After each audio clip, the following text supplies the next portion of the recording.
1 Coríntios capítulo 1, versículo 18.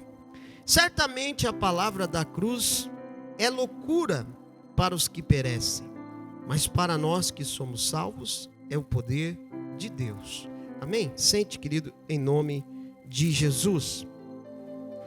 Nós estamos numa série de mensagens sobre crescimento espiritual e demos uma paradinha no dia de hoje, nessa série de mensagens, para falar algo que Deus colocou no meu coração. Uma mensagem diferente, mas que também tem a ver com crescimento, né? Porque toda a palavra de Deus, ela é inspirada pelo Senhor para nos fazer crescer, para nos fazer edificar. A Bíblia diz em Romanos 10:17 que a fé vem pelo ouvir e o ouvir da palavra de Deus. E eu não vou me cansar de dizer isso para você, porque você precisa ouvir a palavra. Se você quer crescer, se você quer ser edificado espiritualmente, você precisa ouvir a palavra. A palavra é que vai edificar a tua vida. Sentir o poder de Deus é maravilhoso. Amém? Chorar na presença do Senhor, sentir emoções na presença de Deus é bom. E isso faz parte da nossa vida espiritual. Mas se você ficar só nas emoções e você não se edificar na palavra, a Bíblia diz que o povo perece por falta de conhecimento. E nós vivemos numa época, amados, que a nossa fé, ela é cada vez mais contestada. Sim ou não? Aquilo que nós acreditamos é cada vez mais contestado. Isso não é novo. Isso não é novo. Desde que a igreja existe, desde que a ciência, ela se multiplica cada vez mais, ela tenta desfazer a palavra de Deus, tenta desfazer a fé em Cristo. Mas nós sabemos que eles nunca vão conseguir. Não conseguiram, estão tentando há 2000 anos e não conseguiram. Por quê? Porque a palavra é a palavra de Deus. Amém? Então, dito isso, querido, eu quero trazer ao teu coração nesta noite, pelo Espírito de Deus, falar um pouco sobre a cruz de Cristo. Diga comigo, a cruz de Cristo. O evangelho da cruz, a mensagem da cruz. Qual é a mensagem que a cruz nos traz? Porque nós vivemos num tempo em que parece que tem se esquecido de se pregar a cruz. Infelizmente, o evangelho tem sido, em alguns lugares, enlatado. E eu não sei você, eu prefiro uma comida fresquinha do que uma comida enlatada. Sim ou não? Esses dias eu até cheguei a pegar na mão uma lata de feijão. Feijão pronto, sei lá. Nunca comi aquilo, mas fiquei curioso. Só para saber o gosto que tem. Mas provavelmente não deve ser bom, né? Você imagina, estava lá, feijoada enlatada. Eu digo, deve ser uma beleza isso, né? Mas eu prefiro uma comida fresca. E por que um evangelho enlatado, irmãos? Meu Deus, esses dias eu estava ouvindo uma pregação, o cara parecia mais um coach do que um pregador da palavra. Sabe? Não sei, diga tantas vezes que vai acontecer, não sei o quê. Sabe? Então, parece que em muitos lugares a palavra tem sido direcionada para outra coisa. E tem se pregado muita coisa, mas não tem se pregado a cruz de Cristo. Eu sou do tempo em que o pregador, ou melhor, o cara se convertia, né? Daqui a 5 meses ele já era um diácono, e o pastor já largava ele pregando. Não estou dizendo que isso é muito salutar, mas tudo bem. Mas o que acontecia? O cara ia para a Bíblia e ele ia para a palavra e ele se apaixonava pela cruz. E daqui a um pouco ele começava a pregar a cruz. E quando ele pregava a cruz, o endemoniado era liberto. A pessoa que era escravizada no vício era liberta. O meu pai, quando se converteu, o meu pai fumava 3 carteiras de cigarro por dia. Bebia 1 litro de pinga por semana. Mas ele ouviu o evangelho da cruz. Vou dizer de novo, ele ouviu o evangelho da cruz, que mudou a vida dele. e ele foi liberto. Então, a mensagem da cruz, a palavra da cruz, é a mensagem que a igreja precisa pregar, irmãos. E eu não estou falando só em cima do altar. E eu não estou falando só os pastores, eu não estou falando só os diáconos, presbíteros, seja lá o cargo que você tem na igreja. A igreja de Jesus, a igreja, corpo de Cristo, ela precisa pregar a mensagem da cruz. Olha para o seu irmão e diga para ele: você precisa pregar a cruz. Acho que não foi muito convincente, né? Tá bom, deixa assim. Mas você precisa pregar o evangelho da cruz. Você precisa dizer para o seu vizinho que existe uma cruz. Você precisa dizer para o seu colega de faculdade que Jesus morreu na cruz por ele. Você precisa dizer para o seu colega de trabalho que ele precisa olhar para a cruz, para ele ser salvo. Porque a cruz, ela é o meio em que Deus encontrou de reconciliar novamente o homem com Deus. Agora, a cruz, ela nem sempre foi essa imagem de restauração, essa imagem de libertação. Paulo, ele vai dizer que a mensagem da cruz é loucura. Por que Paulo está dizendo isso? Paulo, quando escreve a carta aos Coríntios, por volta do ano de 55 depois de Cristo, um pouco antes de Paulo sair de Éfeso, a qual ele ficou 3 anos e meio lá em Éfeso, no final desse tempo, ele escreve a carta aos Coríntios. Então, 55 anos depois de Cristo, pense comigo, os fatos eram muito recentes. 55 anos para a história é muito pouco tempo, sim ou não?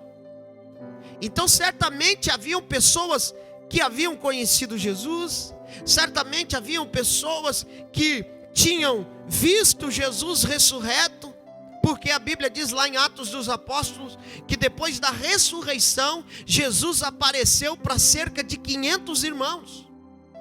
500 pessoas viram Jesus vivo depois da ressurreição. E esse fato, ele se disseminou. Assim como a mentira que o governador da época, os soldados foram pagos para mentir que os discípulos haviam recolhido o corpo de Jesus e escondido para difundir a mentira que ele havia ressuscitado. A primeira fake news, né? Já tinha fake news lá no tempo de Jesus. Foram pagos para disseminar uma fake news e eles fizeram isso. Mas aqueles que viram Jesus também divulgaram. Mas mesmo assim, pelos fatos recentes, para muitos era loucura. Como assim? Deus mandou o seu filho, que era 100% homem, 100% divino. Como é que eu vou acreditar numa doideira dessa? Então Paulo está dizendo, a mensagem da cruz, ela é loucura. Só que, irmãos, passado 2000 anos, mais aproximadamente 2000 anos, a mensagem da cruz ainda continua sendo loucura. Sim ou não?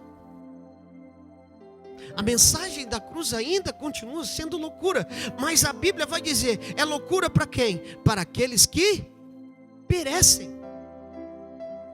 Aquele que não aceita a mensagem da cruz, ele só tem um caminho: perecer. Ah, pastor, mas Deus é amor. Deus é amor, mas Deus é justiça. E nós vamos ver isso daqui um pouco. Então a mensagem da cruz, ela precisa ser pregada. Mas a cruz, ela é loucura. Ela era lá no passado e continua sendo no presente. Porque a cruz, ela era um instrumento, primeiro, de tortura. E põe tortura nisso.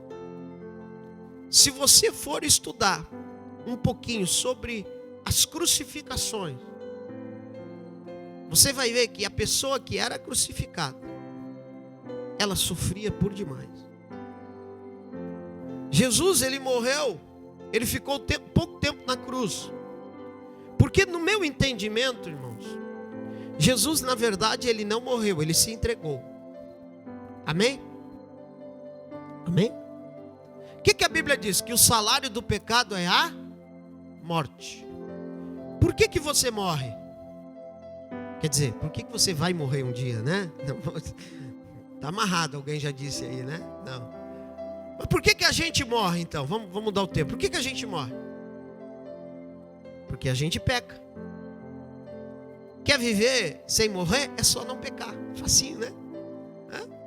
Não peca que você não vai morrer. Quem mata a gente é o pecado, irmão. Adão e Eva, quando foram criados por Deus, eles foram criados para viver eternamente. É por isso que a morte, ela sempre nos choca muito, porque nós não fomos criados para morrer. Quando a gente vê alguém ali no caixão, aquilo nos choca, né? A gente olha, fica meio assim, fica pensando, podia ser eu. Por quê? Porque nós não fomos criados para morrer. Então o que mata o ser humano é o pecado que habita em nós. Mas em Cristo, eu pergunto, havia pecado? Sim ou não? Cristo não pecou em carne. Ele não pecou, em tudo ele foi tentado, provado e não pecou. Então, a morte não tinha domínio sobre Cristo, mas Cristo precisava morrer para que se cumprisse a palavra. Então Cristo, às 15h, ele exclama ao Pai e diz: Pai, está consumado. A ti eu faço o quê? Entrego. Está aí. Então, não foi os ferimentos da cruz que o mataram, foi a entrega dele. Ele se entregou por nós. Mas normalmente, a pessoa crucificada, ela demorava horas para morrer, ou até às vezes dias, 2, 3 dias. Tinha alguns que morriam asfixiados, porque a pressão dos órgãos respiratórios era tão grande que eles iam à falência. E a pessoa morria, na verdade, asfixiada, sem ar. Era terrível. Era um instrumento de tortura inventado pelos persas por volta do ano 300 antes de Cristo.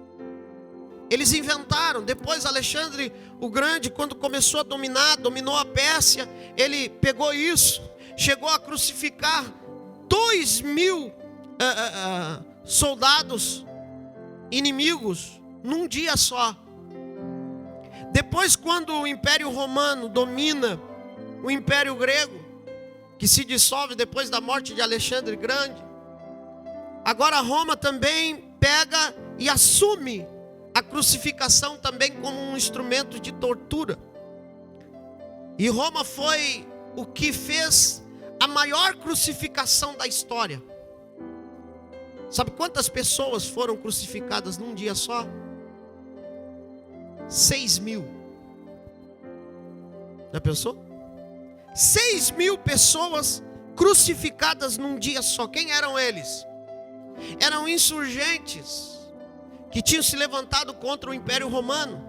Um camarada chamado Espartacus, um gladiador. Quem viu o filme Gladiador aí? Né? Clássico, né? Pois é. Até a Sofia viu.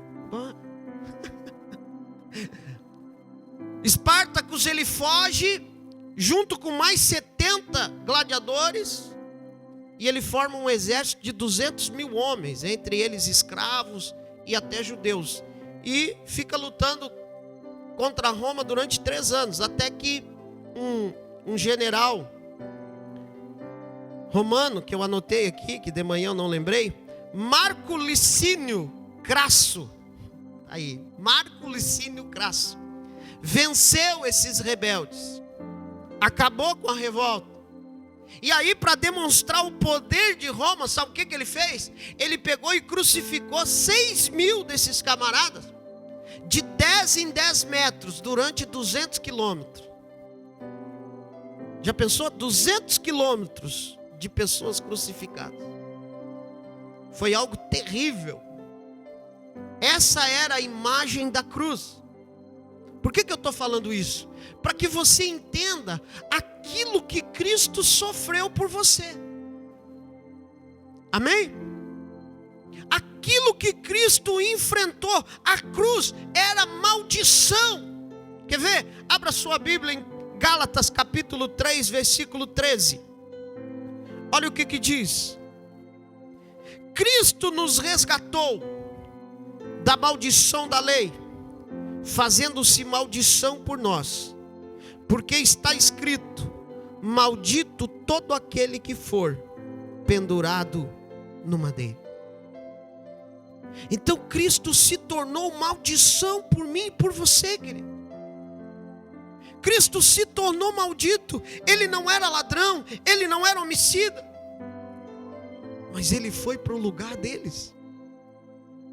É por isso que muitos não entendem o poder restaurador da cruz. Como que pode um homem que fez tantas coisas erradas, como aquele ladrão do lado de Jesus na cruz?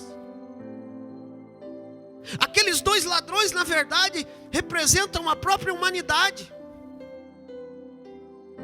Um se rende ao Senhor, reconhece que ele é pecador e diz: olha, esse que está aqui conosco nenhum mal fez, nós merecemos estar aqui, nós merecemos estar nessa condição, ele não. E o outro zombava e dizia: se tu és o Cristo, desce daí, salva-te a ti, salva-te a nós. Um foi para o paraíso do Senhor e o outro foi para a condenação eterna. Então, queridos, nós precisamos entender que a cruz de Cristo, ela se fez necessária, porque a cruz nos revela a nossa condição. Diga comigo: a cruz de Cristo. Não, mas diga alto. A cruz de Cristo revela quem eu realmente sou. Irmão, não existe ninguém bonzinho.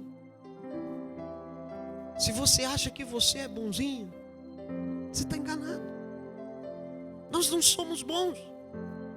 Na verdade, nós somos maus por natureza. Não nós, mas o pecado que habita em nós. Pastor, não, mas eu faço tudo certinho.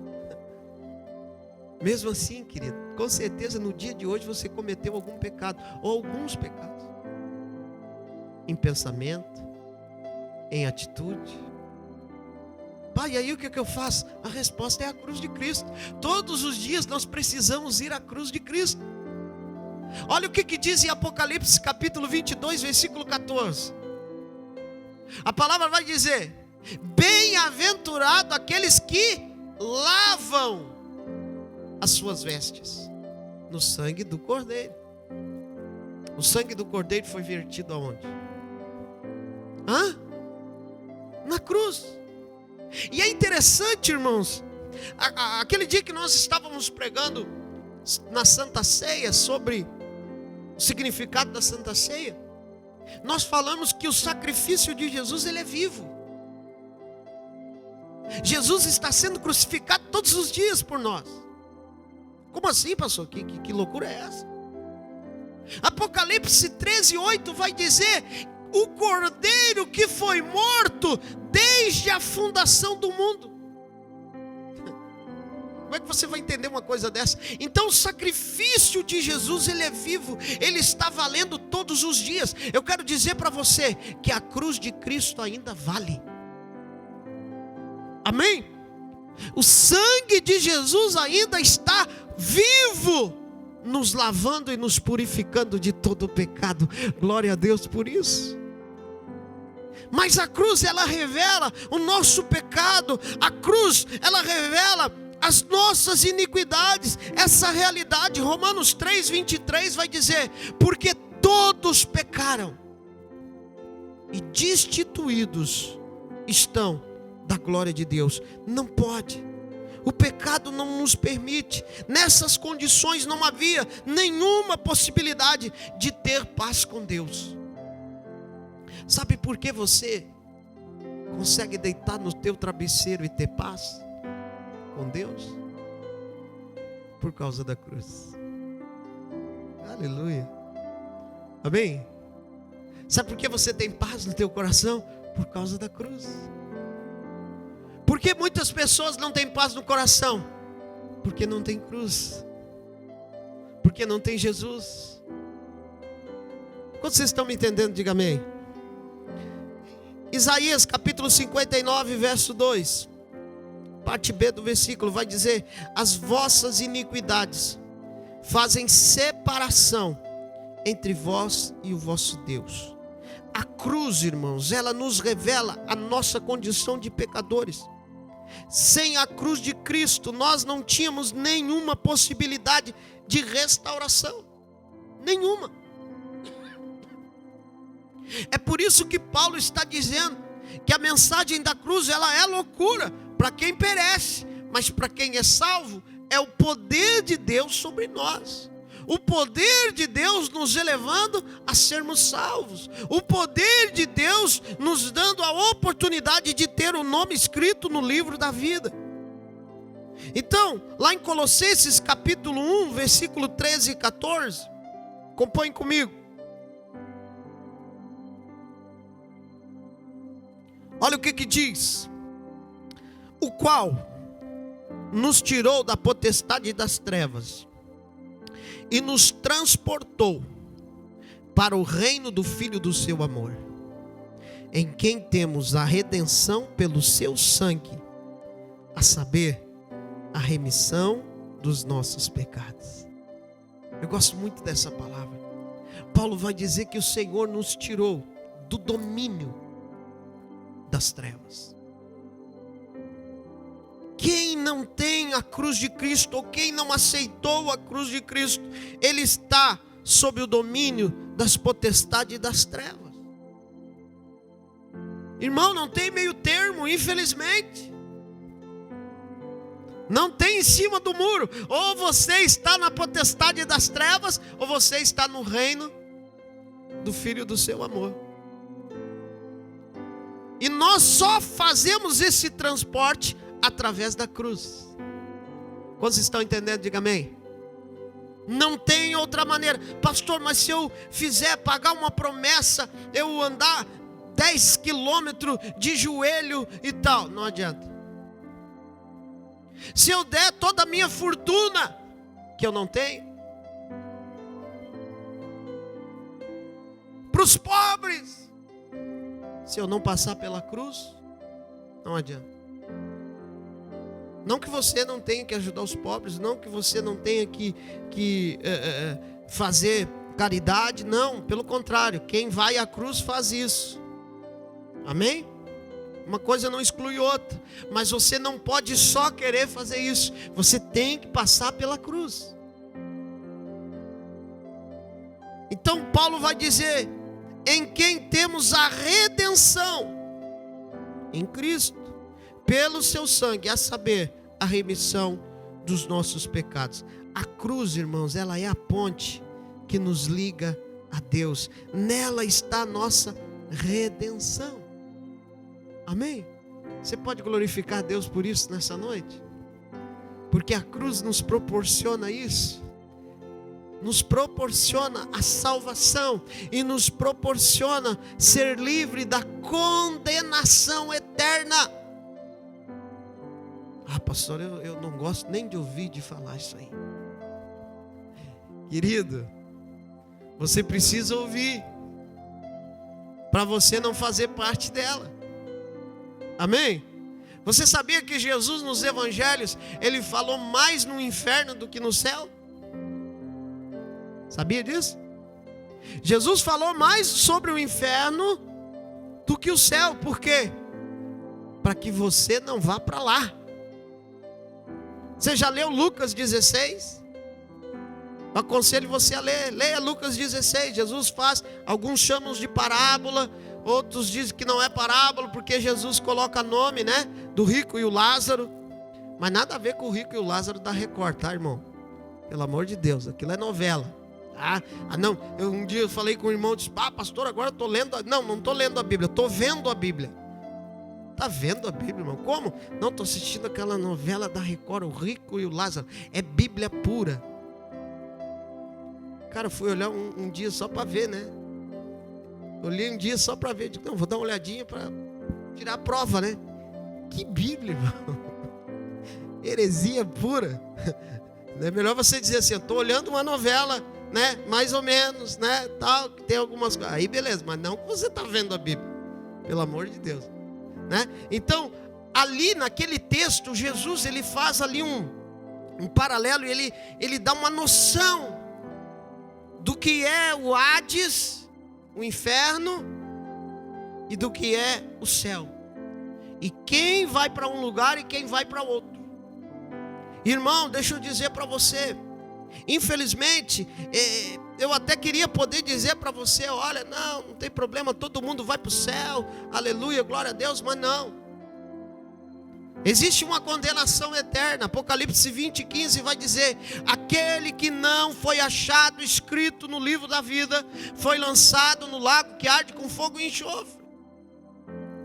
É o que a palavra diz, não é o que o pastor Jonas diz. Se você crê que esse livro contém a palavra de Deus, é a palavra de Deus, é a Bíblia que diz.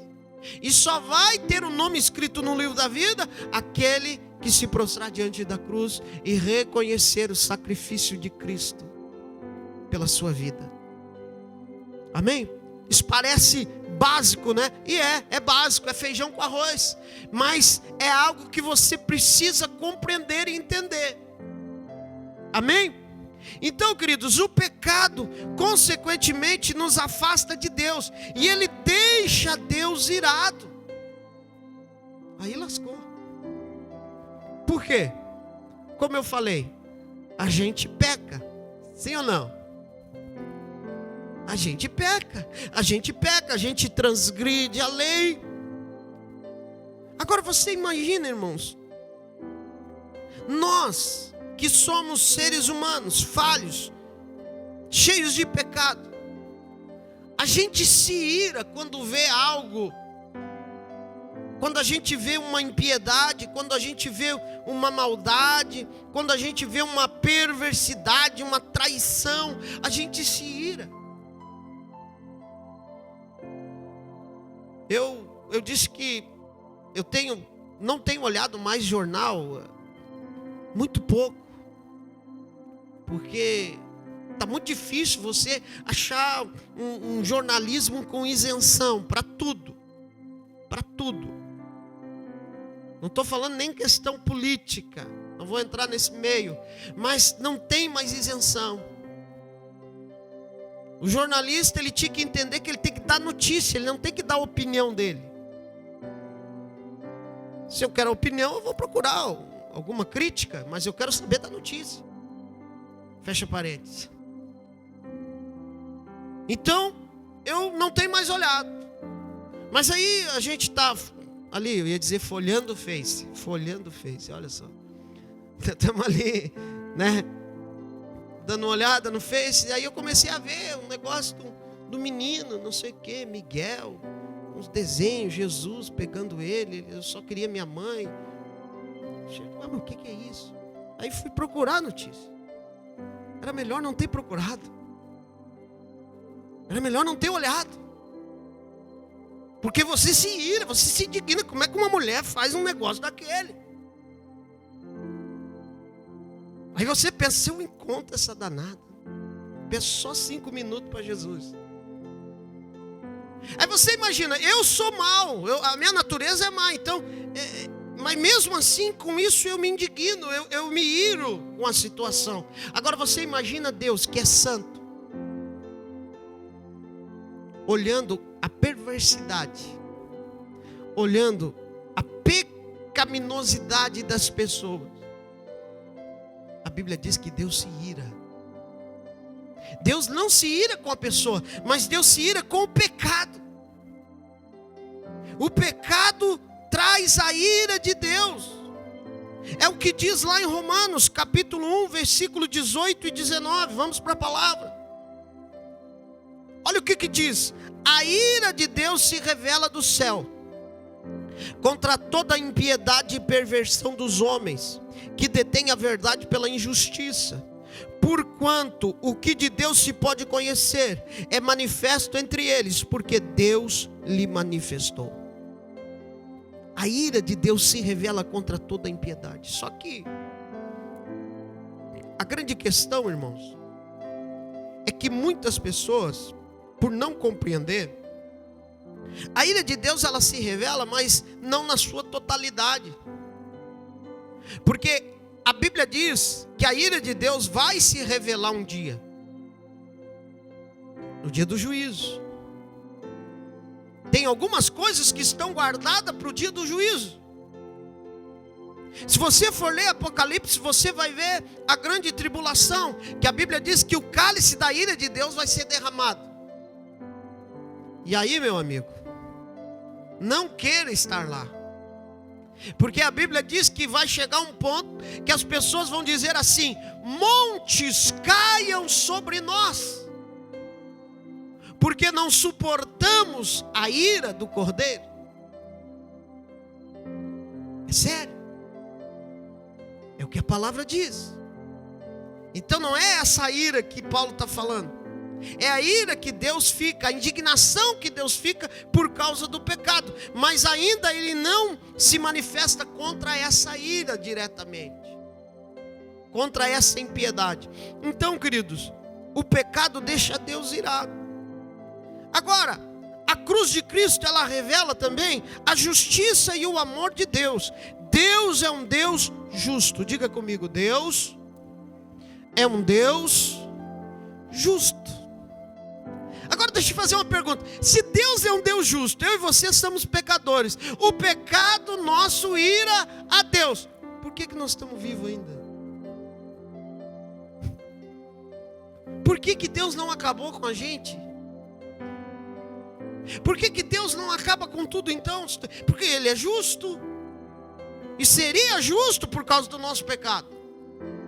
Mas vamos ver isso aí, vamos para frente. Lá no Salmo 7, versículo 11, diz: Deus é justo juiz, Deus que sente indignação todos os dias, por causa do nosso pecado. Agora vamos imaginar essa questão. Você num tribunal, tá? Provas, tudo certinho, provas materiais, testemunhais, né? DNA, tudo. O cara cometeu assassinato, tá lá, todo mundo sabe o que ele fez. E aí o juiz vem e diz assim: você está absolvido. Qual seria o teu sentimento? Pergunta aí para o seu irmão. Qual seria o teu sentimento? Há justiça nisso? Há justiça na absolvição de um culpado? A cruz é a resposta para esse dilema. Sabe por quê, irmãos? Eu e você somos culpados. Sim ou não? Todos nós somos culpados. Mas a Bíblia diz que na cruz Deus derramou toda a sua ira contra o seu filho. Você já parou para pensar nisso? Toda a ira de Deus foi derramada na cruz. É difícil você entender, é difícil nós compreendermos isso. Lá em Isaías capítulo 53, versículo 5, vai dizer: mas ele foi transpassado pelas nossas transgressões, moído pelas nossas iniquidades, o castigo que nos traz a paz estava sobre ele, e pelas suas pisaduras fomos sarados. Irmãos, todos os pecados da humanidade recaíram sobre Jesus ali na cruz, a ponto de o Pai virar as costas, virar o seu rosto, não porque ele não podia olhar para o seu filho, não porque ele não amava o seu filho, mas justamente porque a ira do próprio Deus foi derramada ali, por causa dos pecados, por causa do meu pecado, por causa do teu pecado. Isso é muito sério.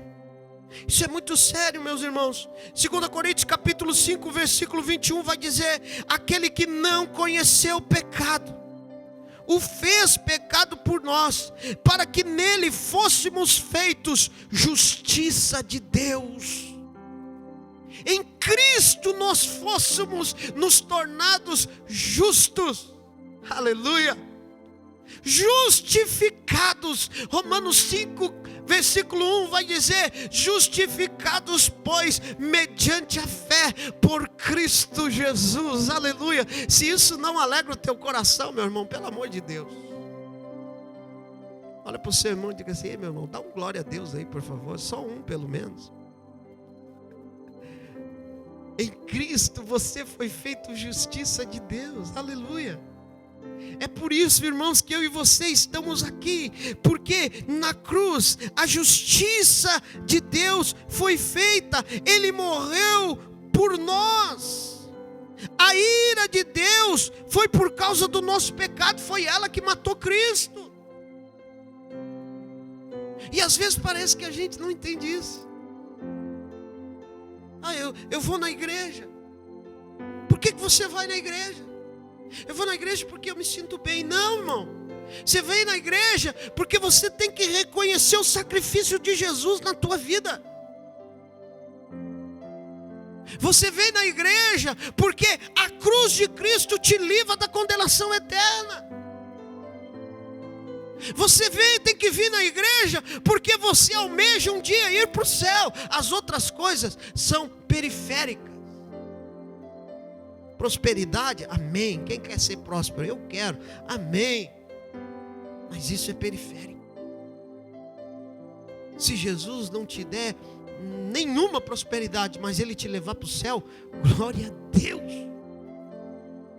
Você está livre da condenação eterna. É isso que você precisa entender. Agora o troço foi tão forte, irmão. Você imagina, lá em Lucas capítulo 23, versículo 44, olha o que diz. E já era quase a hora sexta, e houve trevas em toda a terra, até a hora nona, escurecendo-se o céu. Eu tenho dito que nem a natureza, irmãos, teve coragem de olhar para Jesus. A Bíblia vai dizer que o sol escurece. Alguns autores dizem que até os animais se esconderam. As aves do céu deram um jeito de desaparecer, porque o autor da criação estava sobre ele todos o nosso pecado. Isaías vai dizer que ele foi moído. Os ferimentos de Jesus, os chicotes, as chicotadas que Jesus levou, irmão, não foi com chicote qualquer. Eram chicotes com ponta de osso e ponta de chumbo na ponta. Cada chicotada que Jesus levava, o chumbo abria o rasgo e o osso arrancava um pedaço da pele. Jesus foi moído pela minha transgressão e pela tua transgressão. Amém? Você consegue compreender isso? Mas por que ele fez isso, pastor? Ele fez isso, ele sofreu o abandono do Pai. Ele disse: Deus meu, por que me desamparaste? Era o abandono que eu e você merecíamos. Ele sofreu tudo isso. 1 João capítulo 2, versículo 2 vai dizer: Ele é a propiciação pelos nossos pecados. E o que é a propiciação? A propiciação é o ato de justificar o pecador ou remover a culpa do pecado através de um sacrifício. Nisto está o amor, não em que nós tenhamos amado a Deus, mas em que Ele nos amou a nós e enviou seu Filho para propiciação pelos nossos pecados. Basicamente, propiciação é: alguém pagou a conta que você devia. Agora eu achei que eu ouvi um amém bem alto. Eu queria que alguém chegasse e dissesse: vou pagar todas as tuas contas. Glória a Deus. Manda, papai. Mas só Jesus que fez isso por nós, irmãos. E a conta era grande. Nem todo o dinheiro do mundo podia pagar. Mas Ele pagou a conta por nós. Era para eu e você morrer. Era para eu e você estarmos condenados mas Jesus morreu em nosso lugar. Paul Washer vai dizer que a propiciação refere-se a um sacrifício que é dado para satisfazer a justiça de Deus. E ao satisfazer essa justiça, apazigua a ira de Deus. E que quem é esse sacrifício? Jesus Cristo, nosso Senhor. Mas por que tudo isso? Por que Cristo sofreu em nosso lugar? Haveria justiça se Deus nos condenasse. E por que Ele não age assim? O Washer esclarece dizendo: eu quero que você entenda algo muito importante. Eu não queria que você olhasse para o Pai como um Deus irado que queria matá-lo, mas que o Filho que lhe ama ficou entre você e o Pai e lhe salvou do Pai. Não é assim que funciona. Olha o que a Bíblia diz: porque Deus amou o mundo inteiro de tal maneira que enviou o seu Filho. João 3,16. Sumiu a frase, vamos lá. Voltou.